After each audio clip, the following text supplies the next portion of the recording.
I'm doing this project through my Professor Protege program, which every education major that enters as a freshman has the opportunity to do this program, which is so awesome that Slippery Rock gives them this opportunity. It really works on professional development and getting you ready for future jobs as a teacher. My Professor Protege is Dr. Von Weishaus.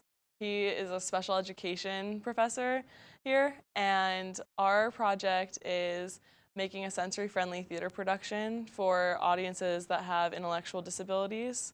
We're partnering with Prime Stage Theater, and they're in Pittsburgh. They do all of their plays based off of literature. So they did Perks of Being a Wallflower. This year it's Diary of Anne Frank. And that's just really, really good for audiences that have disabilities, because not only does it give them the opportunity to come and experience theater, but it also enriches their minds. Freshman year of college, I was in Dr. Weishaus's class, and he had offered the opportunity to go to the production and be involved in like the training of the cast, and he basically offered it as a bonus assignment, but I saw it more as an opportunity to like be involved outside of the class and outside of our curriculum. Well, to be honest, it was just like Dr. Weishaus was in class and he was like, hey, does anyone want to help? And it was my freshman year, so I was like, yeah, of course, like I'll help. Just being able to have that art craft be something that everyone's accessible and everyone can go to is like huge for me. Also, the amount of events that are sensory friendly are just not there, and anything that I can do to help with that would be amazing. So I think really what has kind of kept me involved in the theater is that I see the theater as, you know, a vehicle to affect people emotionally, but also to help them grow, not just individually, but socially, like to help move society forward. And so because I was a theater artist and I feel so strongly in it that way, I was like, this is it.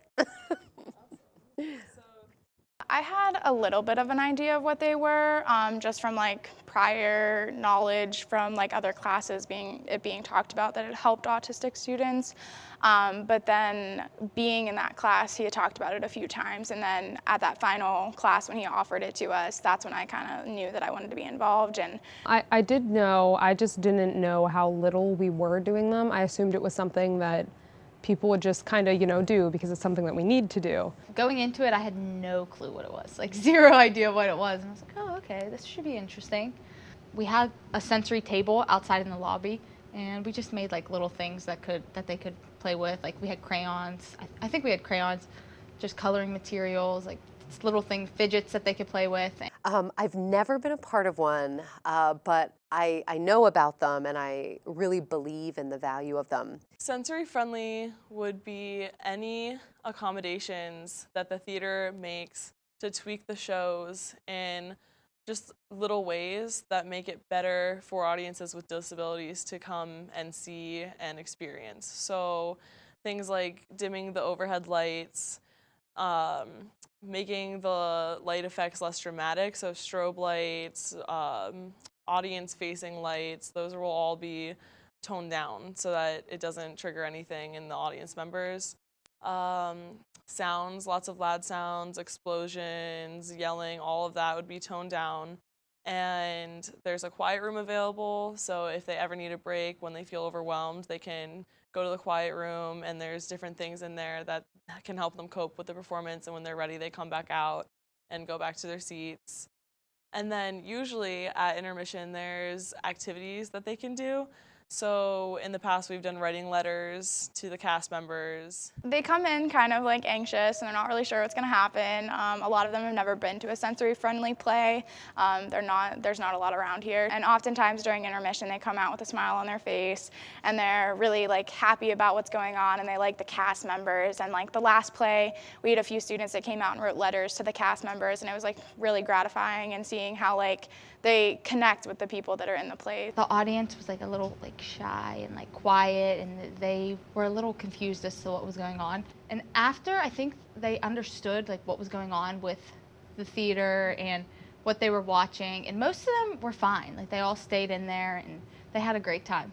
I can definitely see it benefiting every single person that walks through that door, rather if they have a disability or if they don't.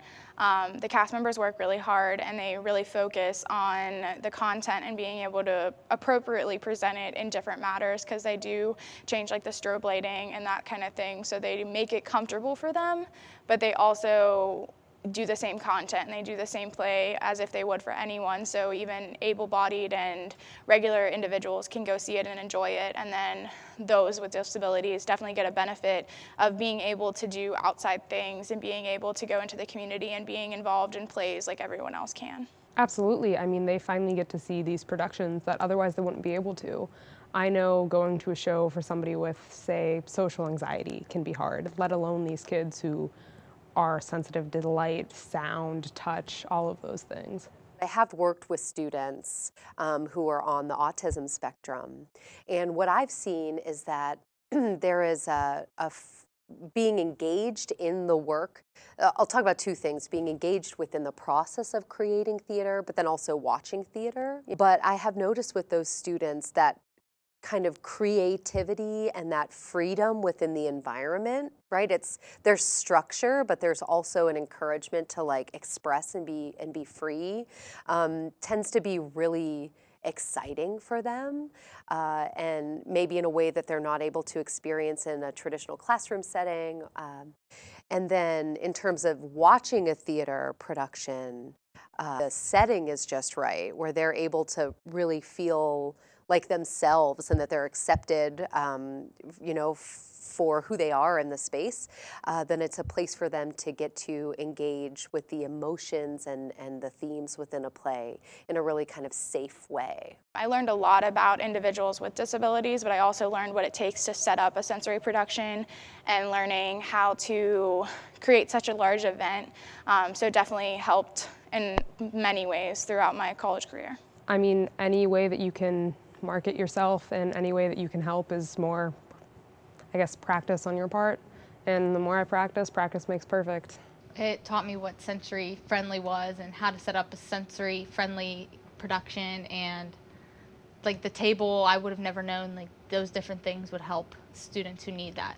So it was nice. Our ultimate goal would definitely be to spread awareness as to what sensory-friendly productions are, but not only that, but the lack of availability that people with disabilities have to different experiences, like going to see a show or like going to see sporting events or going to see any type of thing that could possibly upset them in different ways. So by doing this, we hope that other places and other areas of the state, of the country even, will realize how little these things really are present in the communities, and maybe they can up the number of productions that are sensory friendly and make more accommodations for people that have disabilities.